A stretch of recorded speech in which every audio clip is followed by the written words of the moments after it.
Ternyata Abu Yadim Yati, kalau ditanya torikohnya apa, bukan Syazili, bukan Qadiri, bukan Naqsyabandi.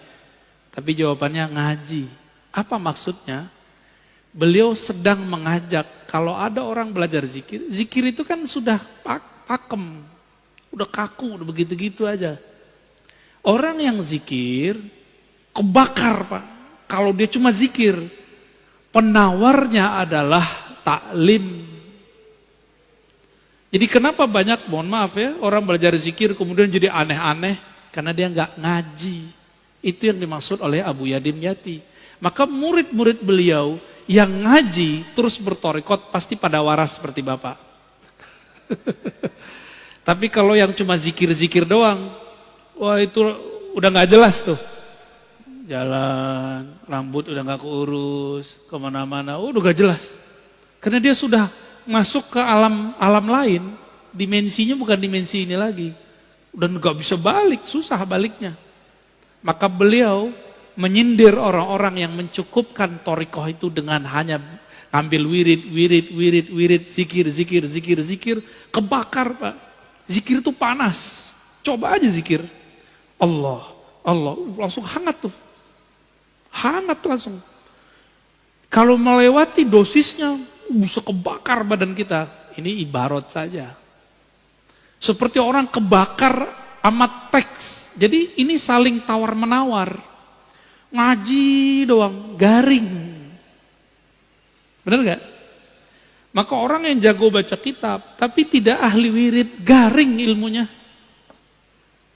Bosan kita dengernya. Ustadz ini ngoceh doang. Gitu.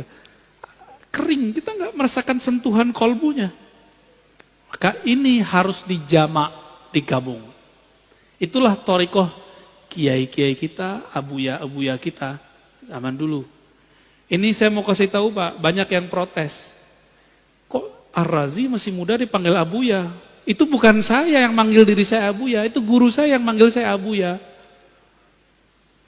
Dan di kampung saya biasa, buya, itu anak muda, tua, itu dipanggil buya. Tapi kalau abuya, itu langsung guru kita yang ngijazahin. Jadi itu bukan panggilan saya sendiri, saya lebih senang dipanggil Ar-Razi. Ar-Razi gitu. Atau dipanggil bro gitu Pak, lebih senang karena dianggapnya muda. Kalau abuya kayaknya tuhe ya. Mau gimana lagi? Ya, kita hargai juga guru kita, masa kita nggak hargai? Ya, kalau saya menolak sama dengan menolak panggilan guru kan. Dan itu gak dibuat-buat kan, antum manggil-manggil aja kan. Karena guru sudah bertitah, itu ridhonya guru. Ya. Karena ilmu itu bukan fisik Pak, ilmu itu ruh, spirit. Jika ma'rifatnya tinggi, dia tua walaupun tubuhnya muda. Antum tua, tapi gak punya ma'rifat, itu bocah, bocil. Bonek, ya, boceh kata orang Persia, bocah kata orang Betawi, sama. Terus tadi tentang kok para habaib sayyid kok jarang bertorikoh. Antum baca buku namanya Al-Manhaj As-Sawi karya Habib Zain Sumait ya. Beliau yang mendirikan Rabitul Alawiyah. Bahwa thariqah Ba'lawi memang thariqahnya am. Makanya kalau Pak Khairul nanya, Beb, antum thariqahnya apa? Ya pasti dijawab, atuk saya. Datuk saya sudah begitu. Cukup Pak, itu khas untuk para habaib. Kita nggak bisa begitu. Di darah mereka ada darah putih Rasulullah SAW. Maka mereka sedikit saja tasdik tentang abahnya, jidnya, itu langsung usul kepada Allah.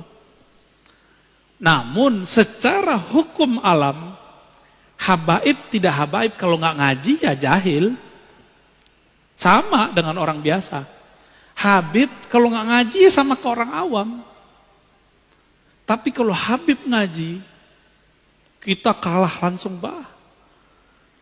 Kenapa kita kalah langsung? Karena dia punya mahabbah yang tinggi kepada jin-jinnya dan Sayyid al-Alamin baginda Nabi Muhammad SAW. Kalau kita kan mencoba mencari rasa dulu. Mencari rasa dulu. Tapi untungnya Nabi menyebutkan nasab itu ada dua. Ada nasab warasah, ada nasab jisim. Ahlu bait. Maka ahlu bait ini ada dua. Ahlu bait biologis. Bin. Asegab, Atos, Haddad, Aidrus. Ada 200 ya. Berapa tuh? Banyak banget itu. Ada Al-Mahjub, ya, ada Bazara'ah, macam-macam. Saya ke Prancis ini ketemu Bazara'ah. Tahu-tahu orang mana Pak? Orang Makassar. Orang Makassar. Habibnya diganti pakai gelar Andi. Jadi Andi itu di Makassar dulu, itu pengganti gelar Sayyid Habib. Seperti di Banten diganti dengan Raden. Jadi sebenarnya Raden-Raden yang ada sekarang itu Sayyid Syarif. Namun ada yang jalur yang kuat, ada jalurnya dianggap kurang kuat oleh Robito Alawiyah, jalur Azmat Khan. Itu kurang kuat. Ya. Tapi kalau bagi saya semuanya zuriat Rasulullah, saya hormat dan saya angkat tangan kepada mereka-mereka. Ya. Karena khawatir ini pesan Rasulullah Sallallahu Alaihi Wasallam. Jadi memang ijazahnya Thariqah Ba'alawiyah itu am. Kalau mereka ngambil am, ya dapatnya am. Kalau mereka mengikuti jid yang aslinya, siapa jid aslinya? Sayyidina Ali. Sayyidina Ali ngambil talqin jamaah atau talqinnya khos? Tadi. Ngambil talqinnya khos. Fardi, beliau berdua dengan Nabi.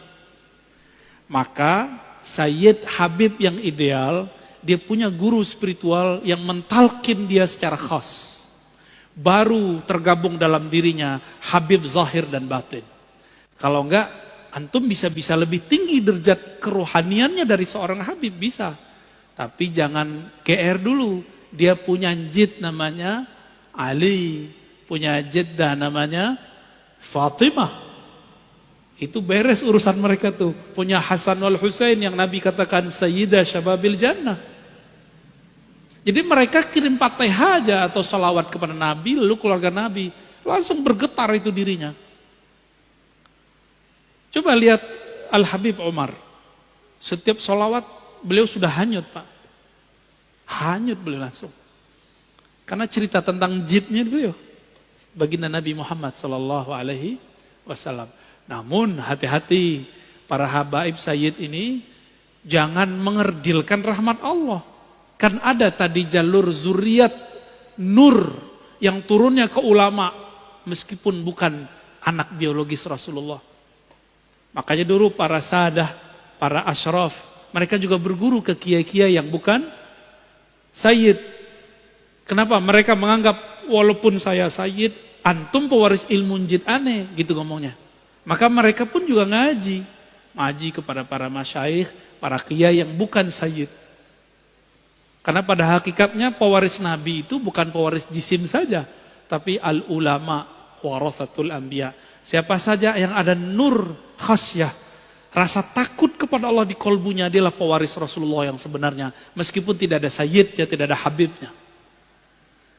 Jika nanti dikumpulkan di hari kiamat, yang pertama Nabi panggil ya dia. Kira-kira begitu, ya. Jadi kita nggak boleh suuzon Pak sama habaib, nanti suul adab Pak, gugur semua thariqat Bapak nanti, zikir-zikir Bapak hilang ntar, sholawatnya nggak nyampe. Nah, ini terakhir saya jawab, ada sebuah sholawat yang diajarkan Nabi, hadis Sahih Bukhari Muslim. Apa kata Nabi? Bacalah sholawat, Allahumma sholli ala Muhammad wa ala alihi wa azwajihi wa dzurriyyatihi. Ya Allah, sampaikan salam, sholawat rahmat kepada Muhammad, Nabi Muhammad, keluarga Muhammad, istri-istri Muhammad, dan keturunannya. Ini mukjizat Nabi. Keturunannya sampai sekarang masih ada. Jadi antum baca sholawat tuh mereka dapat Pak, zuriatnya. Tapi zuriat ada dua, zuriat ruhi, zuriat jasadi. Jadi kita yang bukan Raden, bukan Sayyid, punya kesempatan menjadi zuriat ruhi. Semoga kita bagian dari mereka, amin ya rabbal alamin.